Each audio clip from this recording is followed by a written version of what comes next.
지난주에는 나의 망상을 하나님의 이상, 환상으로 라는 제목으로 에스겔 11장의 말씀을 선포했었습니다. 한 주간도 인간의 망상이 아닌 하나님의 특별 계시의 이상으로 사셨는지요? 오늘은 나는 너의 징조라는 제목으로 에스겔 12장 하나님 말씀을 선포하고자 합니다. 다 함께 따라하겠습니다. 나는 너의 징조. 우리 옆 사람 보고 한번 얘기해 볼까요? 앞뒤 좌우로 보면서 나는 너의 징조. 네. 우리는 어떤 징조로 살아가고 있습니까? 한 민족의 지도자가 적국에게 가서 굽신굽신하는 모습을 본다면 그 국민들도 불안한 마음을 갖게 돼요. 징조가 되는 거예요. 그 사람이 국민들에게 징조가 되는 것이지요. 한 교회 목회자가 마귀에게 시험에 빠져 이단에 빠져 이리저리 휘청휘청한다면 그거 참 불안한 징조예요. 성도들이 뭘 믿고 그 목회자를 따라가겠습니까? 참 그 목사는 성도에게 불안한 징조가 되는 것입니다.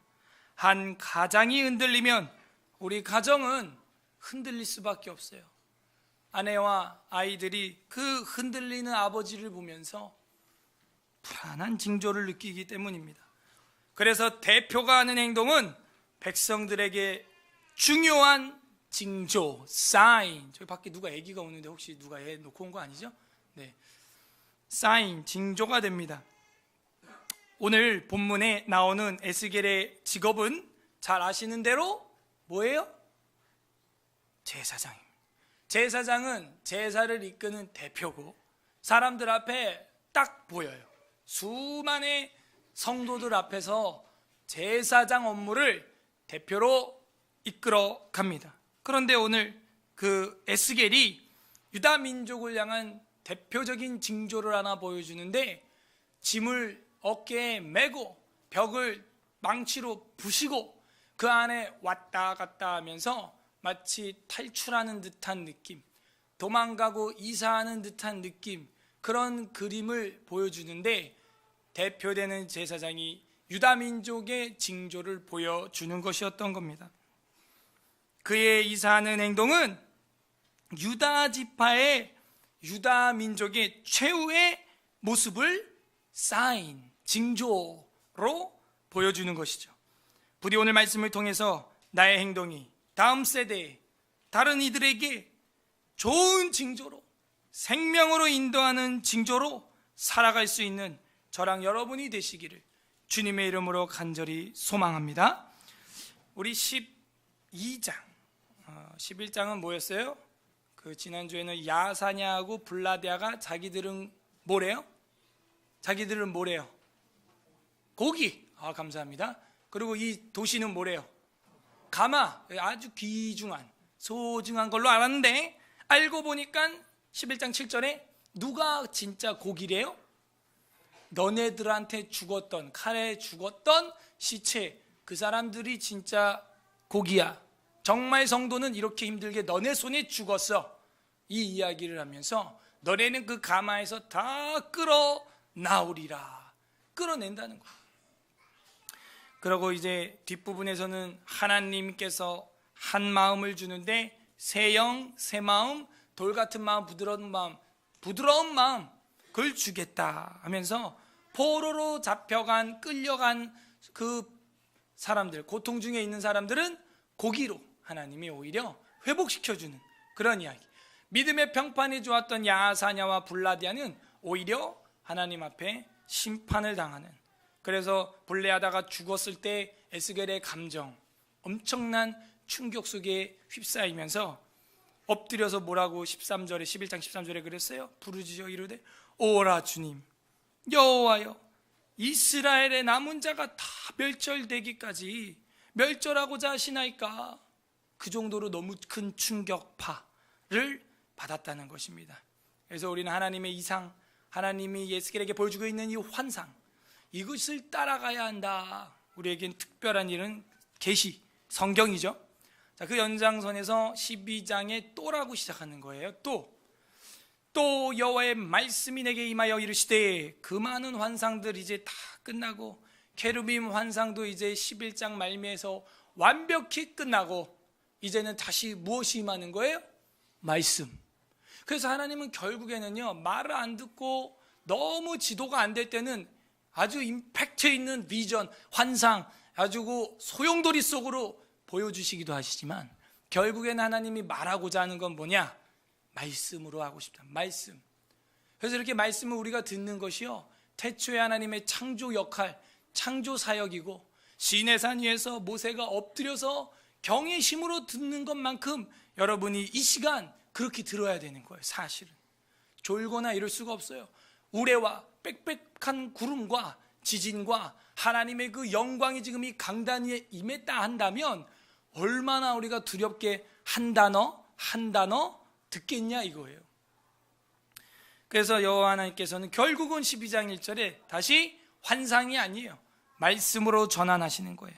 여호와의 말씀이 내게 임하여 이르시되 인간아, 이렇게 하자 그랬죠. 이게 좋은 뉘앙스가 아니에요. 기분이 안 좋으세요. 하나님이 인간아, 네가 반역하는 족속 중에 거주하는도다. 그들은 볼 눈이 있어도 보지 아니하고 들을 귀가 있어도 듣지 아니하나니 그들은 반역하는 족속이라. 귀가 있고 눈이 없는 게 아니에요. 있는데 다 들어놓고도 안 들어. 여러분 아무리 성경 강조하고 설교해도요, 너는 떠들어라 나는 내 갈 길 간다, 반드시 있어. 얼마나 있느냐? 4분의 1 이상 그 정도는 된다고 보는 거예요. 4가지 밭을 예수님이 이야기했어요. 첫 번째 길가밭, 이건 아예 안 들리는 사람들이 아예.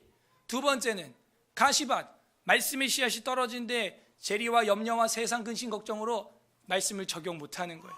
세 번째 돌짝밭, 이 가시나무보다는 나아. 처음에는 기쁨으로 받아요. 아멘 아멘 하면서 받았는데 이 돌들 때문에 왕성하게 성장 못하고 열매 맺지 못하는 나무. 그 다음 덜어는 옥토에 떨어진다 하는 거예요. 우리도 이 중에서 덜어만 은혜 받으면 안 될 텐데, 그죠? 여러분 옥토가 되시길 바래요. 마음을 뒤집으면 옥토가 됩니다. 기경하라, 갈아엎으면 옥토가 되는 거예요. 그대로 딱딱하게 두면 안타까운 밭들이 되는 것입니다. 농부가 뭘 보면 제일 기뻐하냐? 뭘 보면 제일 기뻐할까요? 농부가 옥토, 부엽토, 시커먼 흙냄새 팍팍 나는 그런 흙을 탁 쥐었을 때 기뻐하는 거예요. 하나님이 오늘 여러분 마음밭을 보고 기뻐하길 바랍니다. 그래야 말씀이 임하는 것이에요. 안 그러면 보는 눈, 듣는 귀가 있어도 깨닫지 못하고 알지 못하는 거예요. 이건 이사야 선지자가 포로로 잡혀가기 전부터 그 아하스 히스기야 시대에 예언했어요. 저들이 보아도 들어도 알지 못하고 깨닫지 못하는도다. 소경이 되었다, 기머거리가 되었다. 그런 이야기를 이사야 선지자도 했었습니다. 3절 인간아, 너는 포로의 행장을 꾸리고 낮에 그들의 목전에서 끌려가라. 네가 네 처소를 다른 곳으로 옮기는 것을 그들이 보면 비록 반역하는 족속이라도 혹 생각을 좀 하지 않겠니? 이런 얘기예요. 오늘 우리 청년들이 짐을 아침에도 돗자리 나르고 벌써 이 포로의 행장을 꾸리고 있는데 딱 봐도 뭐 하는 것 같아요? 어디 가는 것 같죠? 그러니까 딱 보면 좀 생각을 사람이 하지 않겠냐? 예배 오는데 캐리어를 끌고 오고 짐을 바리바리 싸들고 오고 딱 봐도 뭔가 지금 행장을 꾸리는 것이 심상치 않다, 어딜 가나 보다 수련회 가는 거죠. 그걸 딱 느낄 수가 있는 거예요.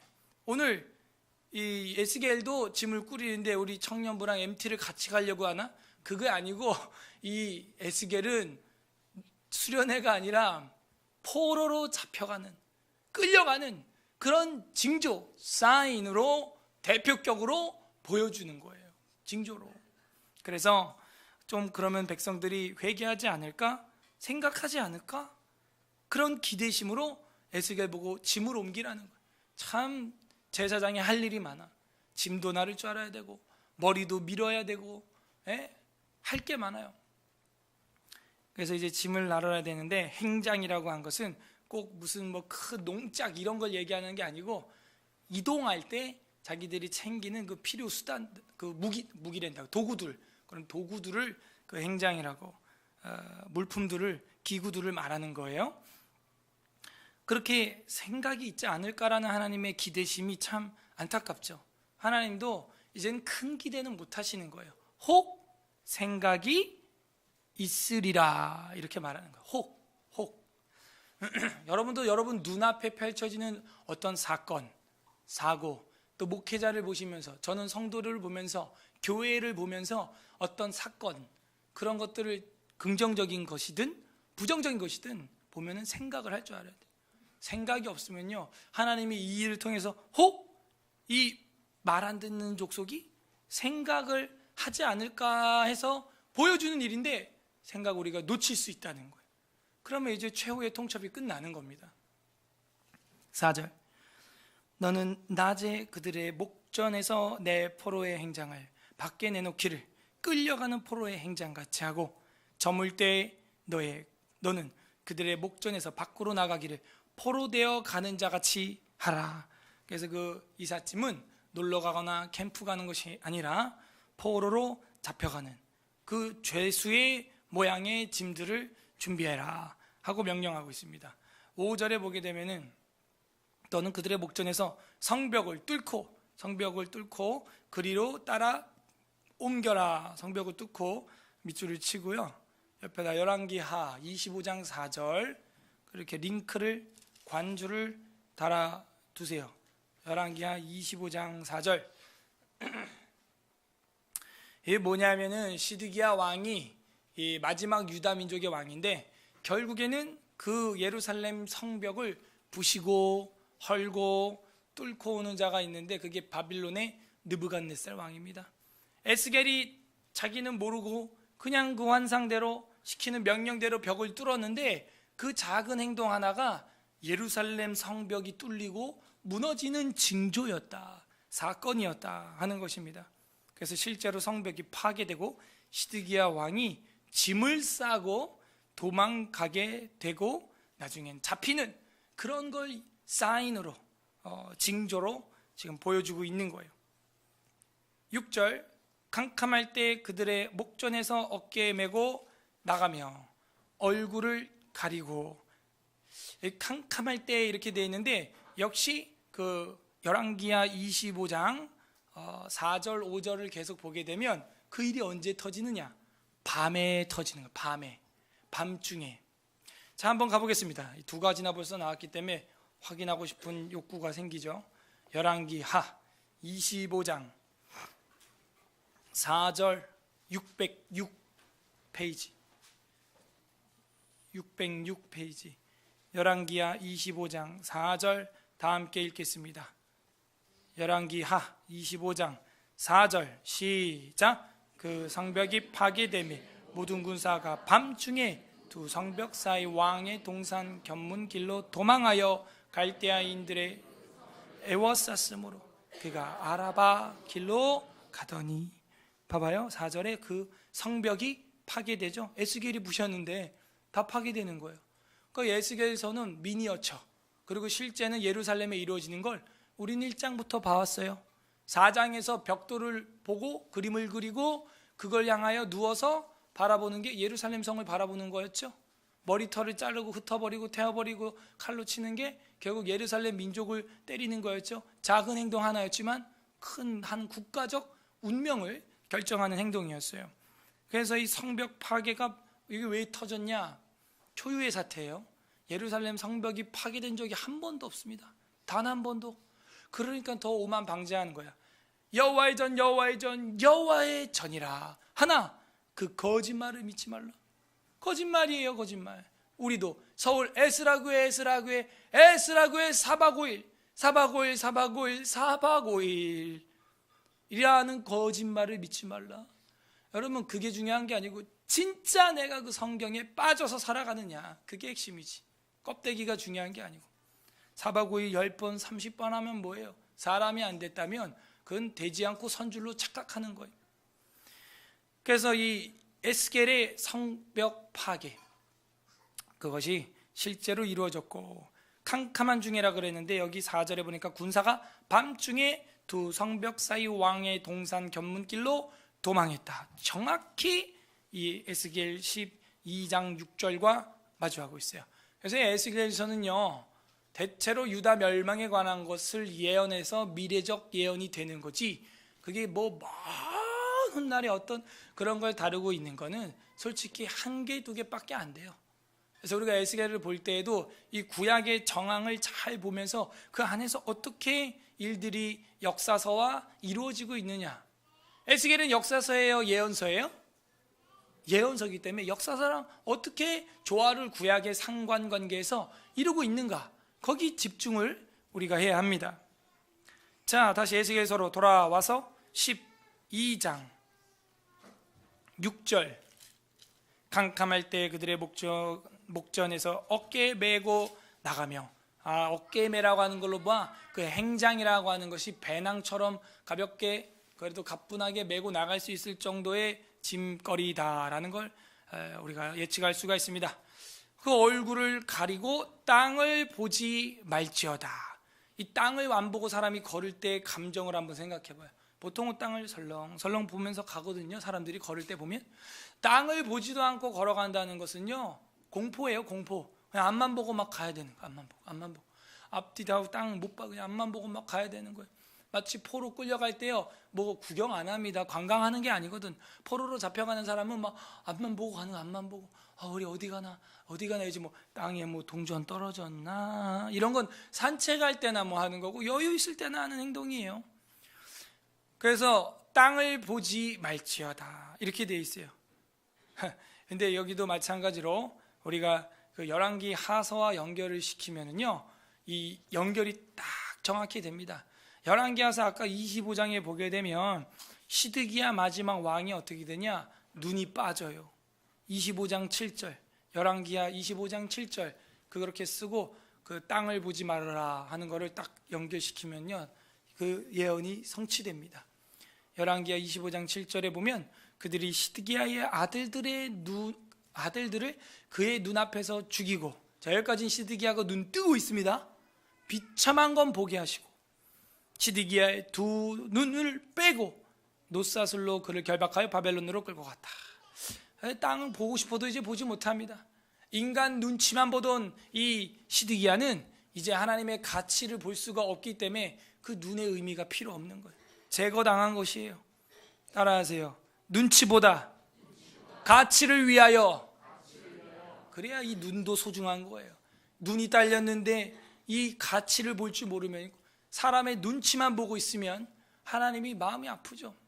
우리가 지난번에 공부했잖아요. 케루빔의 앞뒤로 등에 바퀴에 뭐가 가득하더라? 그렇죠? 그 눈은 히브리어로 아인인데 뭐 어떤 뜻도 있다? 지식. 그러니까 이제 공부를 착착 해 나가는 거야. 그러니까 눈이 있으면은 볼 줄 알아야 되고, 예, 깨달아야죠. 가치를. 지식이 쌓여야죠. 그게 없다면 눈의 의미가, 아인의 의미가 없는 것입니다. 땅을 보지 말지어다. 이는 내가 너를 세워 이스라엘 족속에게 징조 밑줄 딱 징조가 되게 함이라 하시기로. 이 징조라고 하는 것은 표징, 증표, 전조, 표적, 이적, 징조, 예표 다 돼요. 이게. 그러니까는 어떤 대표격, 어떤 작은 표를 말하는 거예요.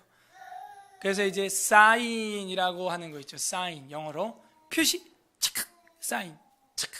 사인만 해도요, 이게 누구 건지를 다 알고, 사인만 야구나 축구나 어떤 그런 코치들의 사인을 봐도 어떻게 움직이고 몇 번째 전략으로 대여를 바꾸라는 전체적인 그림을 그릴 수 있게 되는 게 이 작은 사인인 거예요. 작은 사인. 그런데 에스겔이 짐을 꾸리는 이 행동 하나가 뭐예요? 전체를 움직이는 어떤 그런 사인이 된다. 사인. 그래서 저는 우리는 어떤 징조로 살아가고 있습니까? 라고 질문하는 거예요. 나의 작은 행동 하나는 결국 우리 모임의, 우리 그룹의, 국가의 전체적 운명을 결정질 수 있다는 거예요. 그래서 우리의 이 작은 행동 하나가 하나님의 진리 안에서 늘 은혜와 평강을 주는 행동이 나와야 하는 거예요. 서로를 욕하고 저주하면 진짜 그렇게 될 수밖에 없는 거예요. 우리 공동체가, 우리의 무리들이 그렇게 가는 거예요. 그죠? 그래서 이 작은 징조 하나, 저랑 여러분 한 사람 한 사람, 나는 너의 징표로 살아가야 하는 거예요. 내 입에서 미워하는 말, 시기하는 말, 불평, 불만, 그러면 그건 큰 불덩어리가 돼요. 큰 불이 돼요. 우리가 룻기에서 공부했잖아. 사사기에서 공부했잖아요. 그 사사시대 마지막 이 베냐민 지파로 인해서 한 그 전쟁이 터지죠. 그래서 수만 명이 죽어요. 그래서 내전이 터졌는데 그 내전이 터지면은요, 바닥이라 그래요. 바닥. 그 우리끼리 싸우면 신앙이 바닥입니다. 그러면은 그 전쟁이 누구 때문에 터졌냐? 국가 전쟁이. 그 사사기에서 연구해 보면 19장에 보니까 누구 때문에 이 전쟁이 확산된 거예요? 첩. 레위인의 첩이 바람 한 번 폈는데 그 사건이 이제 살인으로 강간으로 번지면서 몸을 토막내서 12지파에 보내고 이게 확장되면서 내전으로 아니 레위인도 아니야. 레위인의 첩주제에 바람 핀 거 아무것도 아닌 것 같죠. 그거가 국가를 온 토네이도 속으로 베냐민 지파를 멸하려 하시나이까, 한 족속을 없애버리려 하시나이까 막 울면서 베냐민 족속이 완전 지리멸절했어요. 그 다음 룻기에서는 뭐였어요? 다윗의 왕조가 마지막 룻기 마지막에 족보가 나오죠. 그 다윗의 왕조가 세워지는데 그 시작점이 누구였다는 거예요? 이방 여자, 과부, 애도 없는 룻이었다는 거예요. 룻. 이 작은 여자 행동의 하나가 아주 큰 일, 다윗이라고 하는 왕을 태어나게 하고 이스라엘을 사랑의 토네이도로, 회복의 토네이도로 태풍을 일으킨다 하는 것입니다. 저랑 여러분도 작은 행동 하나, 작은 행동 하나, 징표 같은 그 하나, 그 우스운 일이 아니에요. 지금 나 하나쯤이야 우스운 일이 아니에요. 나 하나 때문에 국가가 멸할 수도 있고 내란이 일어나서 나 하나 때문에 국가가 다시 회복될 수도 있는 거야. 이게 사사시대 이야기잖아요. 그래서 이 에스겔의 징조를 볼 때마다 참 두렵고 떨림이 있어요. 나는 어떤 사람인가? 나 한 명은 어떤 목회자인가? 어떤 가장인가? 어떤 자녀인가? 어떤 남편인가? 늘 두려움과 떨림이 생기는 거예요. 왜? 이것이 혹 타인들에게, 나의 속한 그룹에게 징표가 되지 않을까? 걱정인 거예요. 그래서 늘 믿음의, 소망의, 사랑의 징조가 나를 통해 나오기를 기도할 수밖에 없는 것입니다. 엎드리는 거예요. 7절, 내가 그 명령대로 행하여 낮에 나의 행장을 끌려가는 포로의 행장같이 내놓고 저물 때, 또 이 저물 때 밤입니다. 아까 유다도 밤에 이제 저물 때 도망갔죠. 내 손으로 성벽을 뚫고 캄캄한 때에 행장을 내다가 그들의 목전에서 어깨에 메고 나아가라. 이튿날 아침에 여호와의 말씀이 내게 임하여 이르시되, 말씀 이제 말씀이 이제 임합니다. 계속, 인간아, 이스라엘 족속 곧 그 반역하는 족속이 내게 묻기를 무엇을 하느냐 하지 아니하더냐?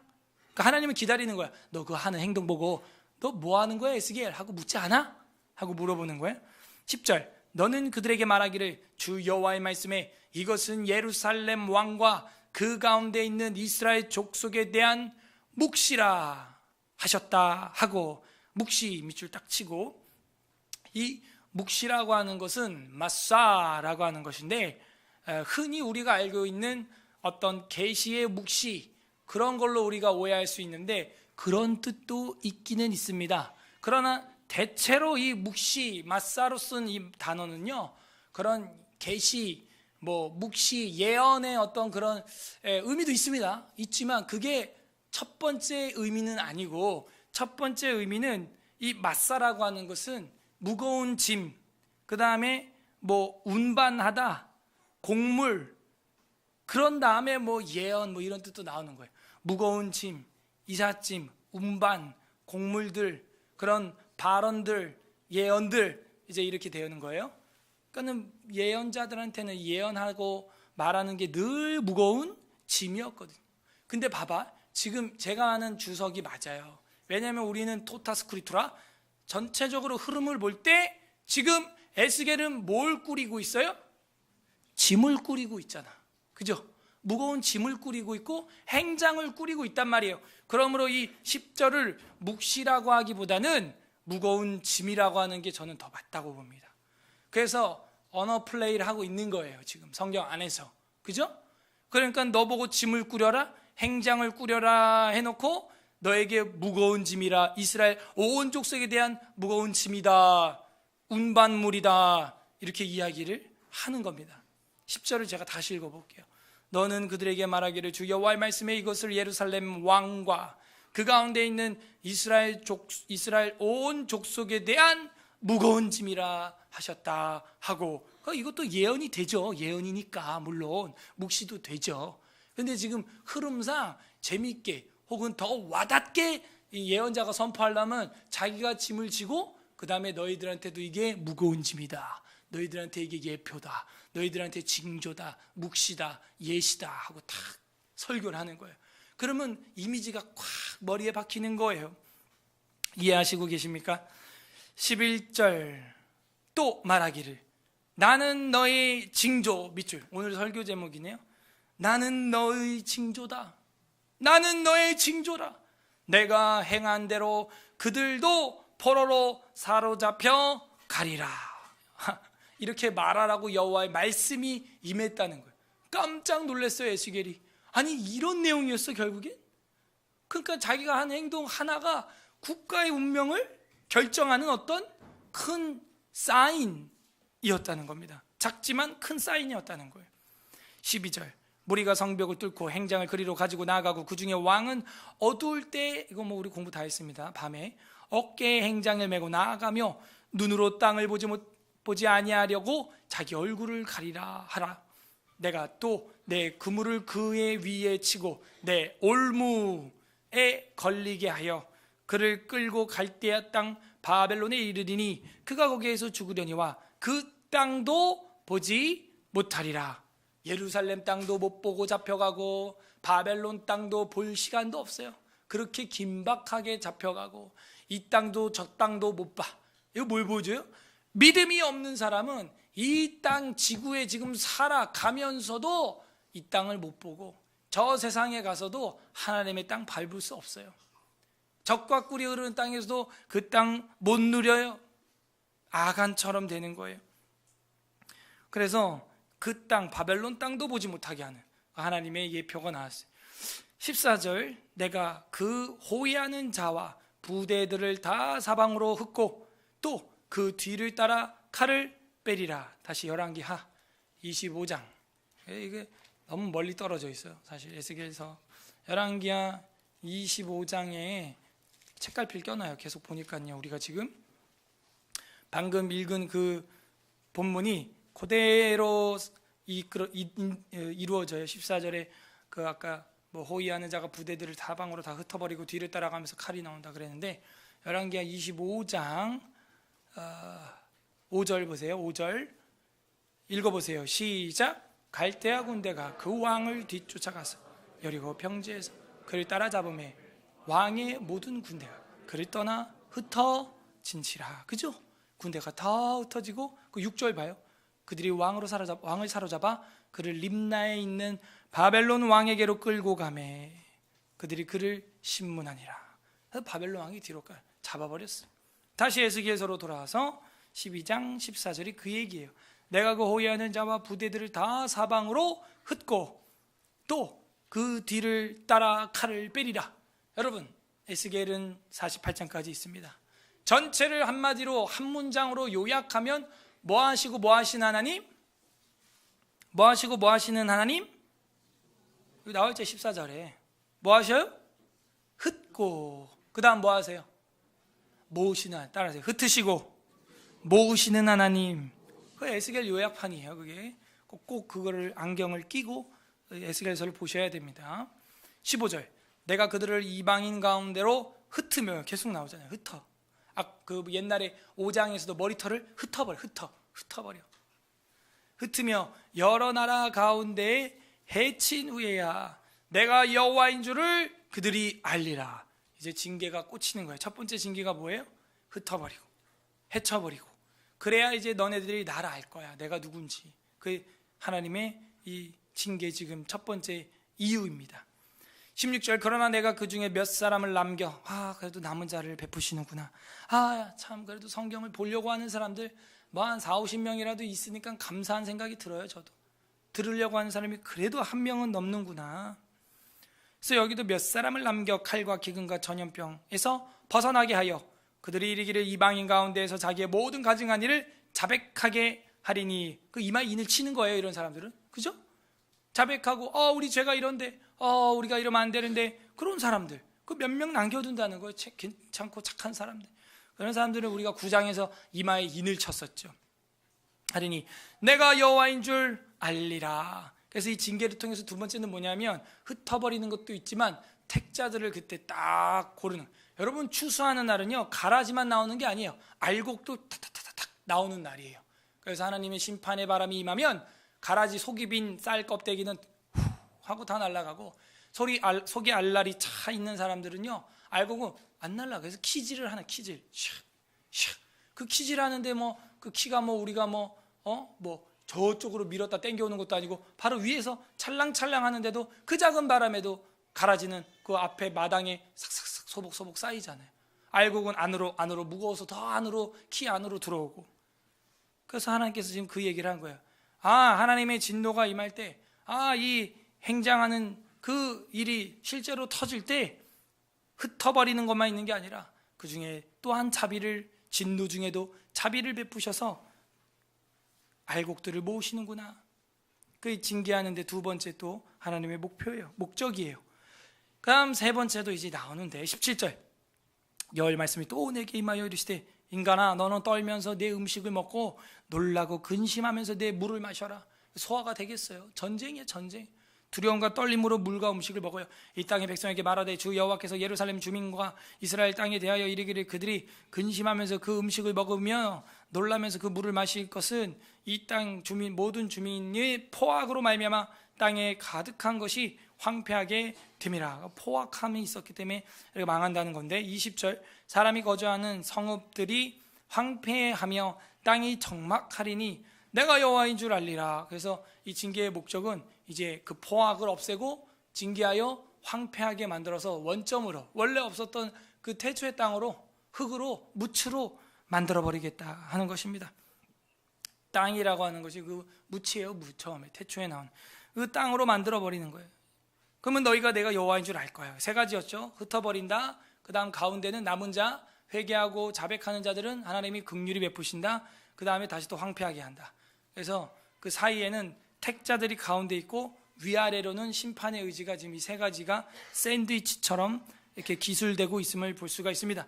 21절 여호와의 말씀이 또 내게 임하여 이르시되, 계속 이제는 케루빈 환상 이런 거 안 봐요.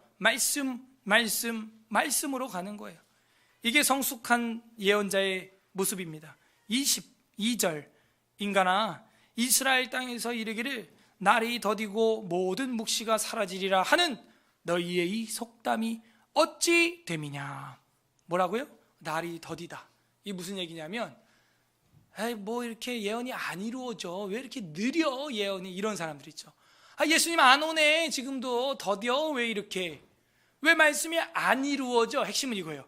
뭘 안 이루어진다고 믿고 있는 사람들이에요? 그러면 하나님의 말씀이 이루어지지 않는다는 거예요. 그러니까 이런 말을 그렇게는 말 못하니까 뭐라 그래? 왜 이렇게 응답이 안 와?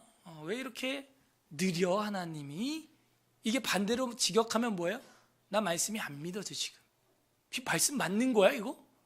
우리도요 뭔가 기도를 하고 하나님 앞에 일을 계획할 때 그런 말 하면 안 돼. 하나님 왜 이렇게 느려요? 왜 이렇게 더뎌요? 진짜 더뎌. 재평가 우리 교회 진짜 또 캔슬 났어. 또 파산됐어요. 파괴되고 완전 또 소멸됐냐? 그것도 아니야.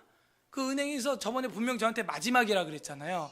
근데 일을 진행하는데 중간에 일을 이제 잘못한 거예요. 또 뭐를. 그래갖고 제가 도저히 저도 힘들어서 나 이번 주 수련회 가고 이러니까 다음 주 21일 날 다시 원점에서 시작하자고. 그랬더니 또 오케이를 한 거예요. 지금 네 번째.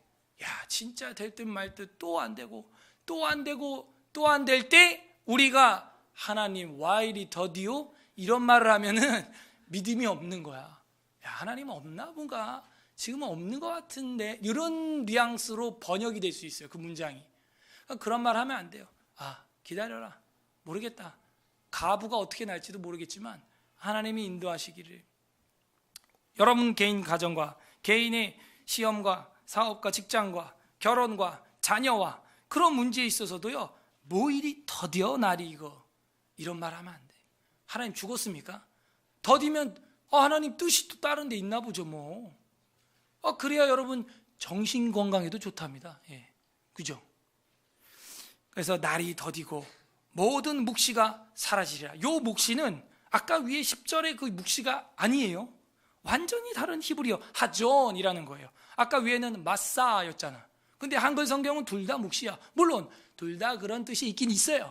그러니까 위에 거는요, 그 똑같은 걸로 묵시 이래버리면 이걸 통일성 있게 번역하면, 해석하면 또 잘못된단 말이에요. 그러니까 위에 거는 무거운 짐으로, 행장으로 하는 것이 맞는 겁니다. 이 묵시는 하존이라고 하는 비존, 하존, 이거는 비전이라는 뜻 말고는 아무것도 없어요. 뭐 짐도 없고 행장도 없고 이거는 뭐 운반도 없고 그냥 진짜 100% 구약에서 100% 용례가 다 환상, 비전으로만 쓰인 단어예요. 묵시. 하나님의 비전, 하나님의 환상이 사라지리라. 사라지긴 방금 전에도 에스겔이 봤잖아. 11장에서 환상이 끝났는데 무슨 그런 막말을 해. 근데 믿음 없는 사람이에요. 하는 너희는 이 속담이 어찌 됨이냐. 여러분, 속담은요, 한두 번 그런 생각 품었다고 속담이 돼요? 이게 무서운 거예요. 계속 습관처럼. 그건 교회도 마찬가지. 우리 교회 말고 딴 데 보면 불평불만하는 성도는 맨날 투덜투덜, 맨날 투덜투덜. 그 즐거운 성도는 맨날 즐겁고, 맨날 즐겁고. 사람이 그래요. 그래서 여기도 보면요, 계속 날이 더디고 묵시가 사라져. 야, 날이 더뎌. 안 돼, 안 돼. 지금 없어. 안 이루어지잖아. 날이 더뎌. 묵시 없는 거야. 환상 없어, 환상 없어. 나 못 봤어. 나 뭐 애쓰게 모르겠는데 나 못 봤어, 못 봤어. 하도 떠니까 사람들이 막 그래, 날이 더디다. 야, 날이 더뎌. 속담이 돼버렸어. 얼마나 많이 썼으면 그 말이 속담이 되어버렸겠어요. 근데 하나님은 속담이 어찌 됨이냐 이렇게 질문하는 거죠. 내가 죽었어? 그 얘기죠. 23절 그러므로 너희는 그들에게 말하기를 주 여호와께서 이같이 말씀하시기를 내가 이 속담을 그치게 하리야 할 거야. 딱 봐, 너네 다 끌려갈 거야. 이제 사람이 다시는 이스라엘 가운데서 이 속담을 사용하지 못하리라 하셨다 하고, 또 그들에게 이르기를 날과 모든 묵시의 응함이 가까우니. 우리도 봐, 야, 지금 음탕하고 동성연애가 왕성하고 뭐 간통죄 이미 없어졌고, 뭐 그래도 하나님 뭐 가만두네. 뭐 잘 살잖아. 죽는 사람 없잖아. 전쟁도 안 터지고 말이야. 그런 거 앞장서 사는 사람들이 오히려 부럽다. 야, 이슬람교로 개종해야지, 다쳐지니까. 이런 식으로 가는 거예요. 여러분 봐봐요. 우리가 시간을 돌아가서 우리가 타임머신을 타고 일제시대, 우리가 일제 치하에 있는 시대로 갔다고 해봐. 지금 이 느낌이랑 크게 차이 없을 거예요. 시간을 느끼는 체감이. 일본이 점령해 있고 그냥 뭐 하나님 뭐 어디 있어. 그냥 일본 놈들이 왕성하니요. 그냥 이렇게 잔인하게 끔찍하게 이거 뭐 언제 되겠어? 언제 되겠어? 야, 신사참배해. 그냥 더뎌. 묵시가 지금 더뎌. 그냥 국기에 대한 격려하는 거야. 그냥 그러고 나서요, 해방이 됐지만 그 뒤에 더 큰 일이 터져. 6.25 전쟁이 터지는 6.25 전쟁. 그 역사의 흐름을 보라고. 흐름을. 없기는 뭐가 없어요. 더 큰 일들이 뭐. 그리고 우리 동서가 갈라져서 호남 영남 사람 찢어 죽이고 갈라 죽이고, 남북이 찢어져서 이제 남북을 찢어 죽이고 갈라 죽이고, 그게 다 그 뒤에 생기는 일들이에요. 더뎌? 안 될 것 같아? 확실히 보여주지. 내가 그냥. 그러니까 이스라엘이랑 우리랑 똑같아요. 국가 역사를 보면 거의 흡사, 싱크율 99%예요 진짜. 그러니까 지금 이런 만행들을 보고 가증스러운 문화들을 볼 때 우리가 괜찮네, 그냥 뭐 취향인가 봐, 그들의 기호가 그런가 보지 뭐. 그게 아니에요. 하나님이요, 스위치를 탁 올리는 순간 뭐라 그래요? 다시는 그 속담을 못 쓰게 만들어주시네요. 그런 속담 생각할 기간도 없이 황폐해지는 거예요. 황량해지고 흩어지기에 바쁠 겁니다. 그 일이 터지는 순간. 24절 이스라엘 족속 중에 허탄한 묵시나 아첨하는 복술이 다시 있지 못하리라 하라. 그러니까 허탄한 소리, 아첨하는 복술, 그런 걸 믿고 따라가고 있었다라는 걸 알 수가 있어요. 우리는요, 말씀 믿어야 돼요. 이 나라를 지키는 건 아까 기도도 해주셨지만, 이 나라를 지키는 건 강대국이나 무기나 철갑이 아니라 뭐예요? 내 아버지여, 내 아버지여, 대한민국의 병거와 마병이여. 믿는 사람들이라. 믿는 사람. 의인 한 명이 없으므로 예루살렘을 내가 멸하리니 의인을 돌아다니다 찾아봐라. 예레미야 5장에 없어 그 얘기죠. 그리고 허탄한 거 아첨하는 거 따라갔다는 거예요. 25절 나는 여호와라 내가 말하리니 내가 하는 말이 다시는 더디지 아니하고 응하리라. 그럼 더디긴 더뎠다는 얘기네, 그죠? 다시는 더디지 아니하고 응하리라. 근데 이걸 반대로 생각해봐. 하나님 입장에서 왜 더뎠을까? 그 기간은 뭘 의미하는 거예요? 사랑인 거예요. 사랑. 기다리는 거예요. 용서, 돌아올 때까지. 그러니까 더디죠. 하는 건 말씀을 빗나갔는데 교정이 안 돼 있으니까 계속 기다리죠. 더딘 거예요. 근데 이 백성은 아까 초반에 뭐라 그랬어요? 보아도 들어도 모르잖아요. 그러니까 하나님 계속 기다리는 거예요. 듣고 깨달을 때까지. 그래서 가장 복된 사람이 누구예요? 따라하세요. 듣는 귀, 깨닫는 마음, 하나님 보는 눈. 이게 있는 사람이 가장 복된 거예요. 이 예배를 통해서도 지금 이 순간 말씀이 선포되는 순간에도 그 세 가지가 있는 사람은 삼위일체 하나님을 보게 되는 것입니다. 25절 더디지 아니하고 응하리라. 반역하는 족속이여 내가 너희 생전에 말하고 이루리라. 나 주 여호와의 말이니라 하셨다 하라. 이제 끝났어요. 이제 26절 여호와의 말씀이 또 내게 임하여 이르시되 인간아 이스라엘 족속의 말이 그가 보는 묵시는 여러 날 후에 일이라. 그가 멀리 있는 때에 대하여 예언하였다 하느니라. 그러므로 우리 다 같이 28절 마지막 절 함께 읽겠습니다. 시작. 그러므로 너는 그들에게 이르기를 주 여호와의 말씀이 나의 말이 하나도 다시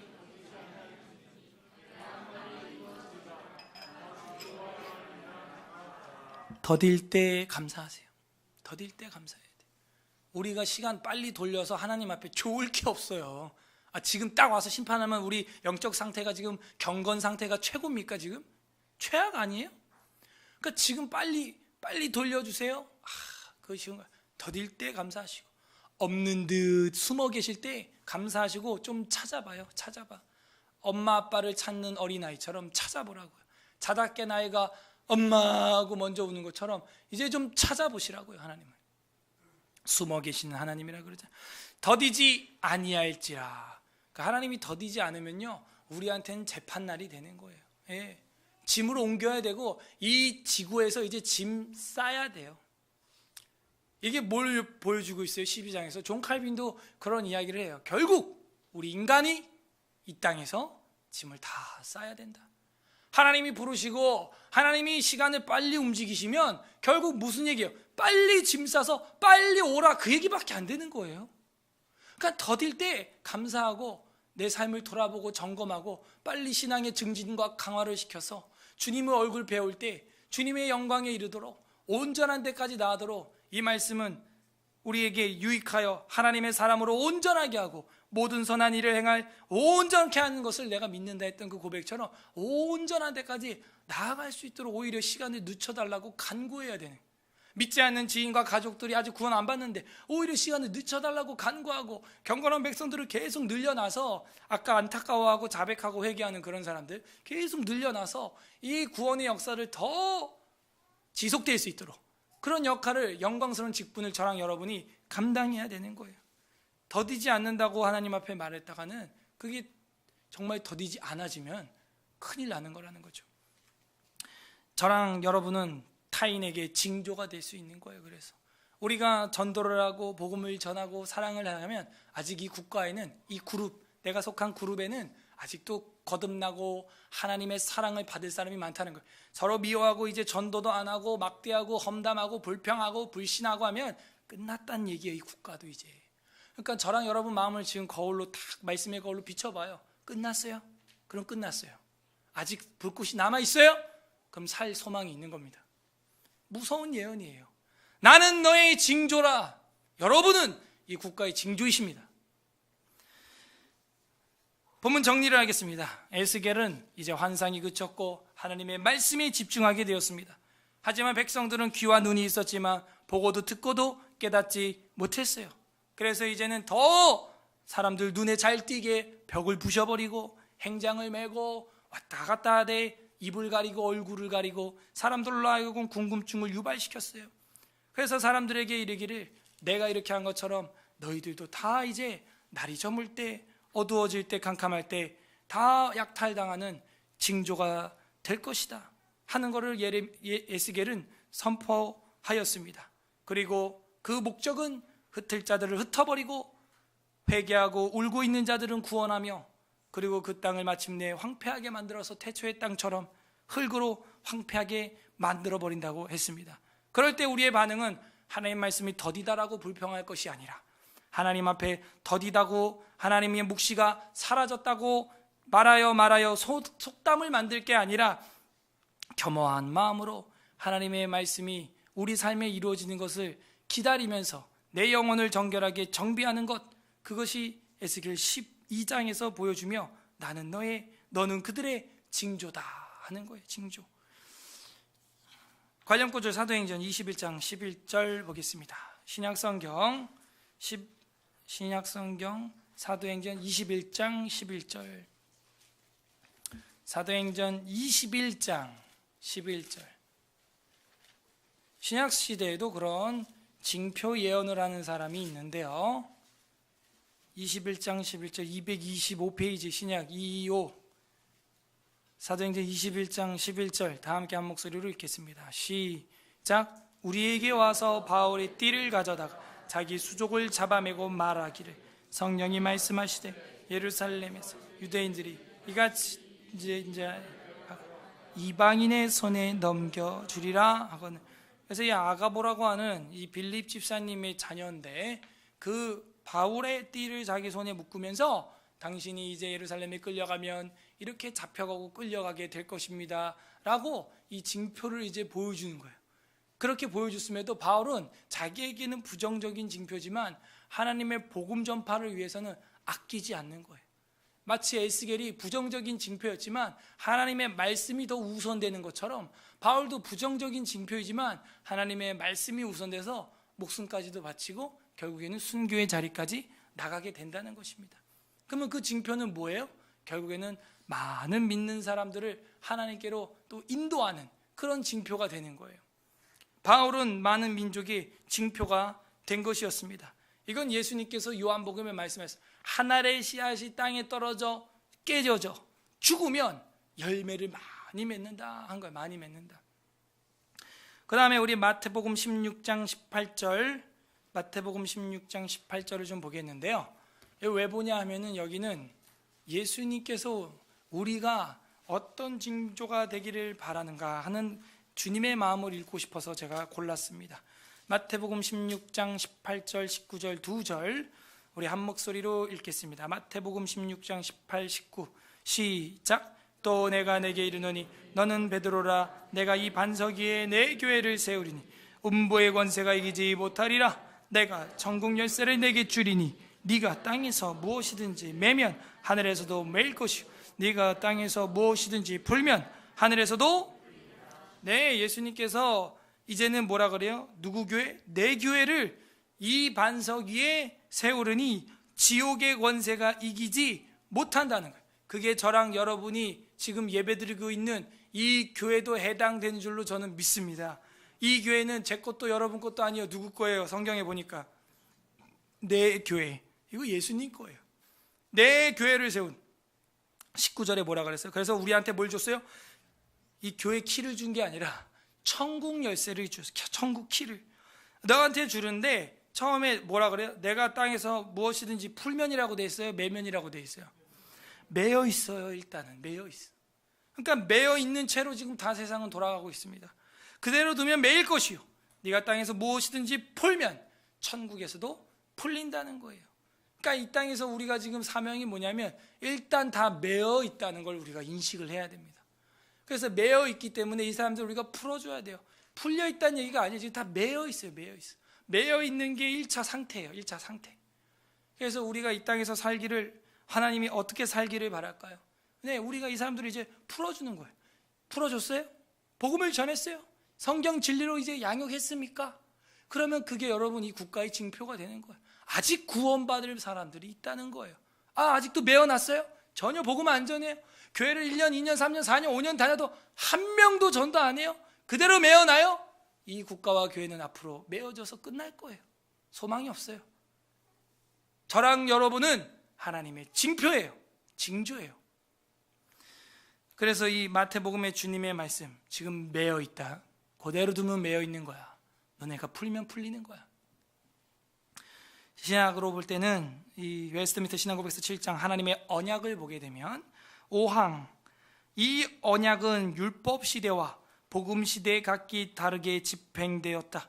언약이 율법 하에서는 약속들, 예언들, 제물들, 할례, 유월절, 양, 그리고 유대인 백성에게 전해지는 다른 모형들과 의식들에 의하여 집행되었다. 그러니까 구약 시대에는 이렇게 하나님의 언약이 동물 제사로 이루어졌다는 거예요. 이 모든 것은 장차 오실 그리스도를 예표한다. 구약 시대 제사장들의 그 대표적인 행동은 양 잡은 거였는데 그건 뭘 보여주는 거였냐? 이젠 예수 그리스도를 징조로 보여준다. 예표로 보여준다. 그리고 그 당시에는 약속된 메시아를 믿는 신앙으로 선택자들을 교훈하며 세우는데 성령의 사역으로 말미암아 이것들로만으로도 충분하였고 효과적이었다. 그 메시아로 말미암아 그들은 완전히 죄사함과 영원한 구원에 이르는데 이를 구약이라고 부른다. 그러니까 구약의 그 작은 행동, 동물 잡는 그 행동은 엄청난 행동이었던 거예요. 뭐예요? 예수를 잡는 행동이요. 그리고 내 죄가 아니라 뭐예요? 온 인류의 택자들의 죄를 씻는 대표격 징조였다. 예표였다라는 걸 우리 신학에서도 보여주고 있어요. 우리도 그 예수님의 뒤를 따라가는 하나님의 언약 백성들입니다. 우리가 여기서 한 사람 한 사람 풀어줬을 때 그 한 사람이 다윗이 될 수도 있어요. 그래서 국가를 구원할 수도 있어요. 그리고 천국에서 큰 열매를 저랑 여러분이 거둘 수도 있는 것입니다. 어떤 하나님의 마음이 오늘 에스겔 12장에 있습니까? 우리를 통해서 세상에 선한 구원의 징조를 전하고 싶은 마음. 너 하나를 통해서 내가 이런 부정적인 징조로 한 국가를 멸망시켜야겠느냐. 그래, 묵시가 더디지, 날이 더디지, 그 더딘 게 좋은 거야. 그래서 지금 우리가 하나님이 없는 것 같고 느껴지지 않는 것 같고 국가를 떠나신 것 같은 느낌이 들 때 그때 감사하세요. 그때가 좋을 때예요. 그걸 갖다 불평불만을 하고 속담을 만들면 안 된단 말이죠. 적용을 해보세요. 우리 각자 자신 스스로 이제는 하나님의 말씀을 이웃에게 전하는 징표로 나가야 됩니다. 사랑을 전하고 하나님의 말씀을 때로는 경고하여서 아직 이 민족에 하나님의 소망이 있을 수 있도록 끝나고 메어버리고 끝나는 것이 아니라 풀리는 역사가 나타나도록 우리 삶을 이젠 적용해야 되는 거예요. 끝맺겠습니다. 우리 주인 예수 그리스도께서는 우리와 늘 함께 하시는 징표로 주님을 보내주셨고 성자 하나님을 이 땅에 보내주셨습니다. 이사야 7장 14절 그러므로 주께서 친히 징조를 너희에게 주실 것이라 사인 보라 처녀가 잉태하여 아들을 낳을 것이요 그 이름을 임마누엘 하나님이 우리와 함께 하신다. God with us 우리와 항상 함께 하신다. 그게 예수님이고 그 예수님이 뭐예요? 하나님의 사인 징조라는 거예요. 아하스야 너 살림이 흔들린 같이 이렇게 마음이 흔들리냐? 내가 너네랑 함께 한다니까. 하나님이라서 안 보이지? 내가 이제 간다. 가 진짜 눈에 보이는 하나님으로 가. 내가 사랑을 다 보여주고 물과 피를 다 쏟을 거야. 십자가에서 봐라. 하나님이 너희와 함께 하신다.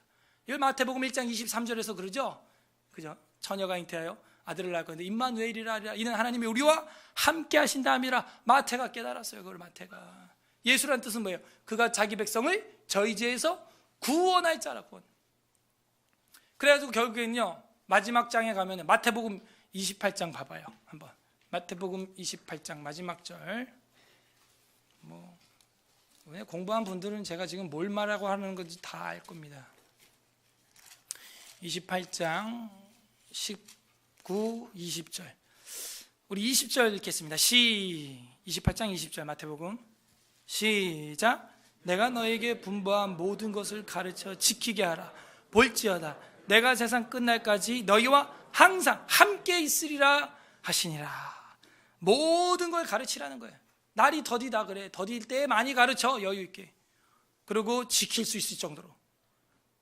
내가 세상 끝날 때까지 너희와 항상 함께 있으리라. 임마누엘. 지금도 우리 주님은 예수의 영으로 성령으로 이 자리에 우리 마음속에 조명하시고 깨닫게 하시고 은혜 받게 하시고 우리로 하여금 모든 진리 가운데로 인도하시는 하나님이십니다. 그래서 우리가 함께 하는구나 하는 걸 어떻게 느껴요? 우리는 진리를 깨달으면서, 말씀을 보면서, 야, 하나님이 나의 사정을 알아, 이렇게 말씀을 또 선포해 주시는구나. 우리 주인 예수님께서도 우리에게 징표로 오셨어요. 그분이 안 오셨으면, 그 한 아이가 우리에게 안 태어났으면 인류는 끝. 한 아이인데 인류 전체의 징표가 되는 거죠. 저랑 여러분은 징표예요. 부디 우리도 세상에 하나님과 인간을 연합시키고 화해시키고 중재자 역할을 하고 다리 역할을 하고 살아가기를 바랍니다. 하나님이 인간들과 함께하고 싶다고 하는 이 사랑, 임마누엘의 하나님, 그 징조로 저랑 여러분이 세상 속에서 살아가기를 주님의 이름으로 간절히 소망합니다. 우리는 어떤 징조로 살아가고 있습니까? 나는 너의 징조. 우리 말씀을 생각하면서 함께 기도하겠습니다. 이 시간 하나님, 우리가 나 하나쯤이야 하는 안일한 생각으로 하나님 말씀이 더디디 온다. 예수님 아직도 안 왔다. 너무 더디다. 내가 겪고 있고 기도하고 있는 이 문제가 너무 더뎌요. 하나님, 왜 이거 빨리 안 처리해줘요? 이런 불신앙의 고백했던 거 용서하여 주시옵소서. 회개해야 하는 거예요. 하나님을 닥달하는 것부터가 벌써 도리가 아닌 것입니다. 하나님은요, 오히려 사랑 주려고 더디게 기다리게 가시는 거예요. 그걸 우린 믿어야 하는 것입니다. 아버지에게 떡을 달라는데 누가 돌을 주고, 생선 달라는데 뱀을 줄 사람이 없다고 예수님이 말씀하셨어요. 하나님, 우리가 더디다고 너무 불평불만했던 거 용서하여 주시옵소서. 두 번째로는 하나님, 이제 우리가 묶어놨던 거, 메어놓던 거 하나님 이제는 풀게 해주시고, 우리가 묶어놓으면 이 그룹과 국가와 가정이 묶이고 끝나고 촛대는 옮겨집니다.